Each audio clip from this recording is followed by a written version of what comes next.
called the third stage of depattening,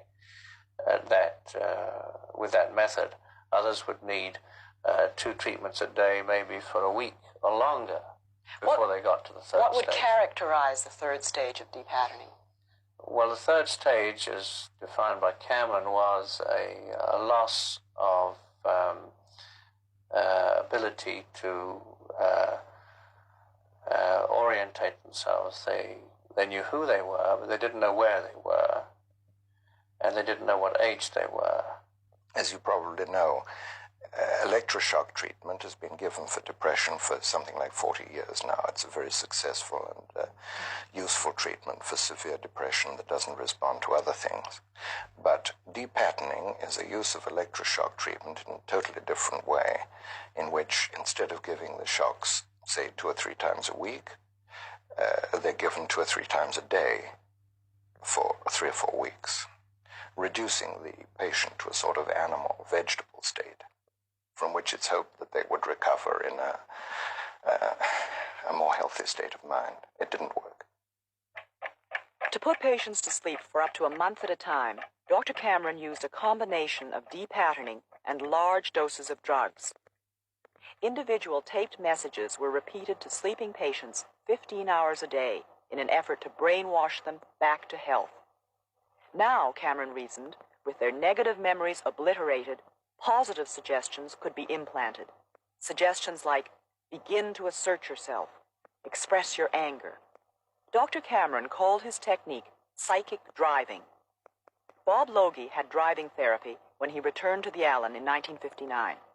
I was there for a while, and I thought, I don't want to stay here, and I started to run away from the hospital, and they grabbed me, and then they put me on sleep treatment.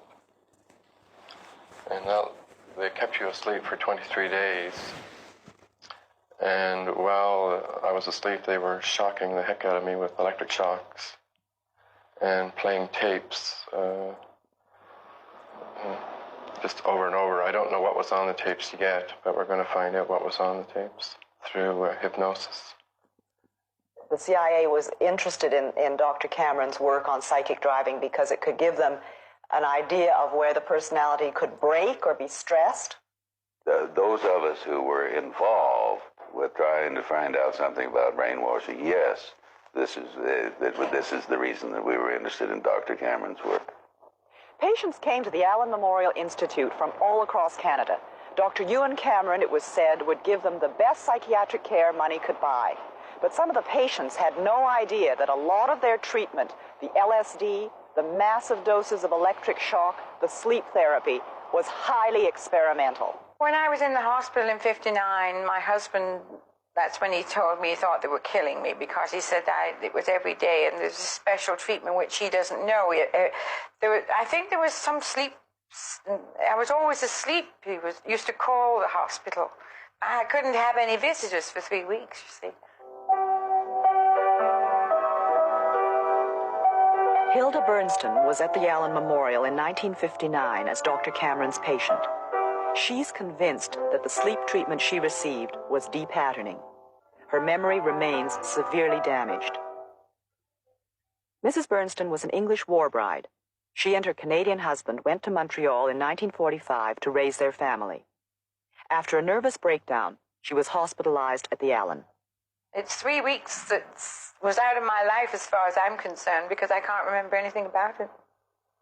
I didn't know my husband and my children, my brother-in-law and his wife. And my sister-in-law at that time, when she saw me, she cried. My brother-in-law told me this when she saw me. She's a registered nurse, too, and she said she'd never seen such a change in a person in 3 weeks. But I looked really dreadful. I still can't remember my aunt being with us. I look at the pictures that we took when she was here. We took her to New York, and we were at the museum there. I look at the pictures, and I still can't remember her being with us. And she was with me for 3 months. And this aunt was my mother's sister, who was very near and dear to me. Dr. Emanuel thinks Cameron's use of extensive electroshock, depatterning, was somewhat unethical. The quantity, the frequency, the intensity, and the